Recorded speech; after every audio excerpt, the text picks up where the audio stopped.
layarnya cakep, nggak ada tuh yang namanya green tint, nggak ada tuh yang namanya black crash, tapi performanya ini stabil dan nyaman.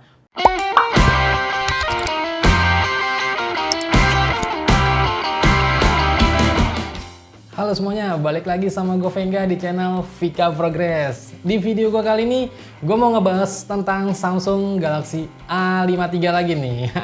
Buat kalian yang ragu nih, pengen upgrade nggak sih dari kalian yang punya Samsung A52, A52s, upgrade ke A53?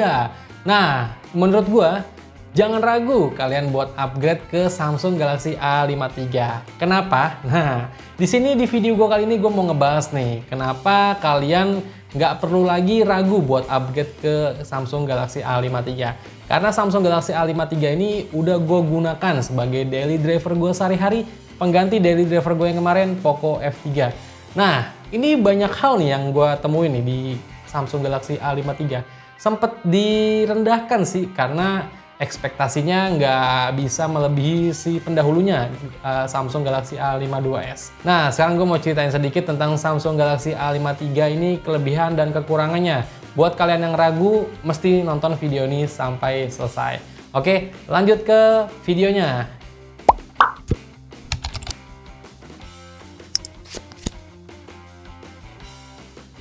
Nah, sebelum gue ngebahas yang enak-enak dulu, ya nggak? Gue kasih yang kurangnya dulu nih dari Samsung A53. Biar kalian semakin ragu. Nggak bercanda. Biar kalian ada pertimbangan sih. Jadi kan nggak hanya yang dibagus-bagusin gitu. Jadi pasti dalam sebuah handphone tuh ada kekurangannya. Nggak ada gitu handphone yang sempurna. Kesempurnaan itu hanya milik Tuhan Yang Maha Esa. Jadi kekurangan yang pertama itu spesifikasi atau SoC atau chipsetnya itu atau prosesor itu yang cenderung ya, kalau menurut gue sih ya downgrade emang dari pendulunya si Samsung A52s yang menggunakan chipset Snapdragon 778G 5G.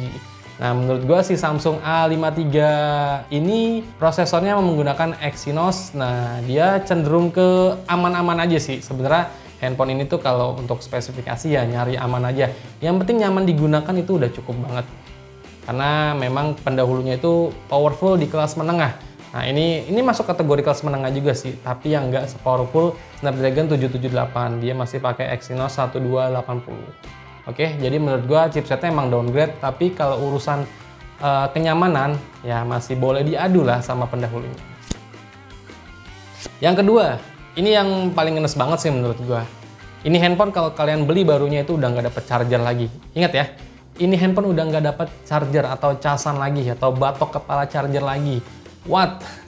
Samsung kali ini mengikuti ya, seri mid-range-nya mengikuti kelas seri S yang udah nggak disediakan adapter atau colokan chargernya lagi di Samsung A53 yang which is itu menjadi kekurangan fatal juga sih menurut gua kalau kalian mau berniat beli Samsung A53. Tapi itu bukan nggak ada solusi.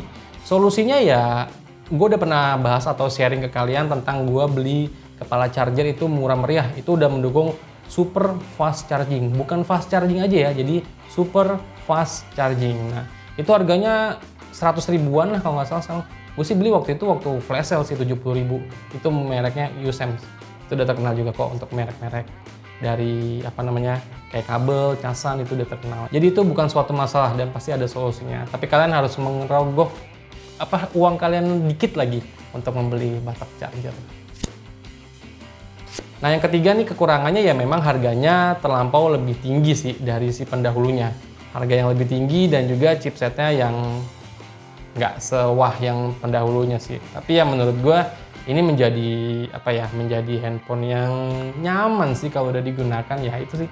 Yang ketiga harganya memang up dari seri pendahulunya dan juga udah nggak dapet batok casan. Sebenarnya boxnya juga minimalis sih, ada di atas sana boxnya. Tapi ya balik lagi, harganya memang nggak sesuai ekspektasi kita ya. Udah nggak dapet batok charger, ditambah spesifikasinya yang cenderung ke downgrade. Tapi intinya Samsung A53 ini mantep banget kok menurut gua dan akan gua bahas di kelebihannya. Ini dia. Yang pertama, itu walau SoC atau chipsetnya atau prosesor cenderung downgrade, tapi performanya ini stabil dan nyaman. Buat main game itu lancar jaya di settingan yang nggak up rata kanan lah. Dia di settingan yang menang aja udah bisa nyaman. Yang penting kan intinya menggunakan handphone itu kan kenyamanan ya. Kalau gua sih yang penting kenyamanan. Speed sih ya speed boleh lah, tapi kan kalau kalian bagi gamer addict, gamers banget, pro player, ya mendingan kalian beli handphone yang mahal sekalian, yang spesifikasinya jauh di atas sekalian kan. Kalau gue sebagai penikmat handphone, itu gue cenderung memilih handphone yang nyaman. Dan menurut gue Samsung A53 ini spesifikasinya walaupun yang enggak apa ya, dia di secara angka tuh yang enggak wah banget, tapi gue pakai ini aman banget dong. Asli aman banget. Nyaman banget pokoknya, One UI-nya tuh udah bikin gue nyaman banget. Yang kedua itu dual speakernya loh, gila. Kalau kalian biasa mendengarkan musik, misalkan nggak pakai headset atau TWS, kalian menggunakan speakernya langsung, ini udah nendang loh, bassnya jedak-jeduk. Mantap nih pokoknya, handphone dual speakernya tuh udah juara sih kalau menurut gue nih speaker.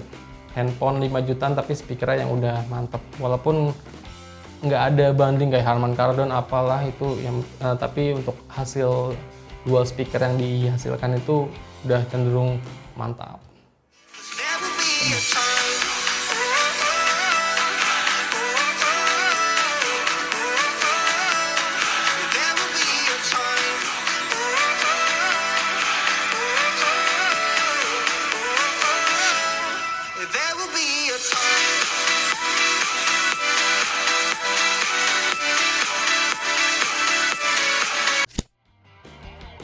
Yang ketiga itu kameranya loh. Menurut gue nih kameranya bagus loh, Samsung A53 ini.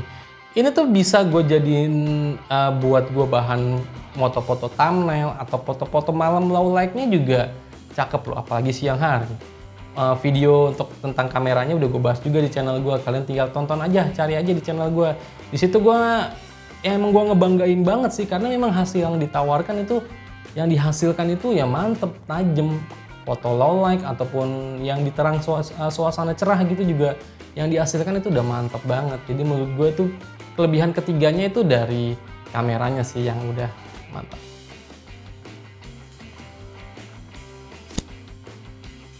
Yang keempat, ini penangkapan sinyalnya stabil loh. Percaya nggak? Waktu itu pernah gue versusin ya antara penangkapan sinyal antara Samsung A53 sama si Poco F3 handphone gaming Snapdragon 870. Ini stabil loh, manteng terus di 100% loh. Jadi mantep nih untuk penangkapan sinyalnya gitu. Penangkapan sinyal WiFi ataupun penangkapan sinyal dari seluler kita. Ini produk Samsung ya memang ya kalian tahu lah, after sales-nya juga udah bagus kok. Jadi ini penangkapan sinyalnya menurut gue cakep ini. Tapi kalau buat ojol ya sayang juga sih, kalian beli handphone 5 juta tapi cuma dipakai buat kerjaan ojol ya. Menurut gue banyak handphone 1 juta 2 jutaan juga sih yang penangkapan sinyal bagus. Tapi kalau untuk urusan kelas mid-range harga 5 jutaan, ini yang udah paling tepat. Penangkapan sinyalnya udah mantap. Yang kelima, ini nih yang killer banget menurut gue. Jaminan software sampai 4 kali loh. 4 kali operating system. Kalau sekarang ini di Android 12, berarti sampai Android 16.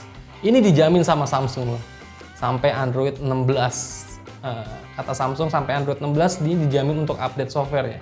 Yang which is itu cuman kelas-kelas flagship aja sih, Samsung kelas flagship aja yang didukung sampai 4 kali update operating system. Ya menurut gua kelas mid-range juga berhak dong. Dan juga kenyamanan nomor 1. Dan ini bisa udah di-upgrade sampai 4 kali generasi operating system.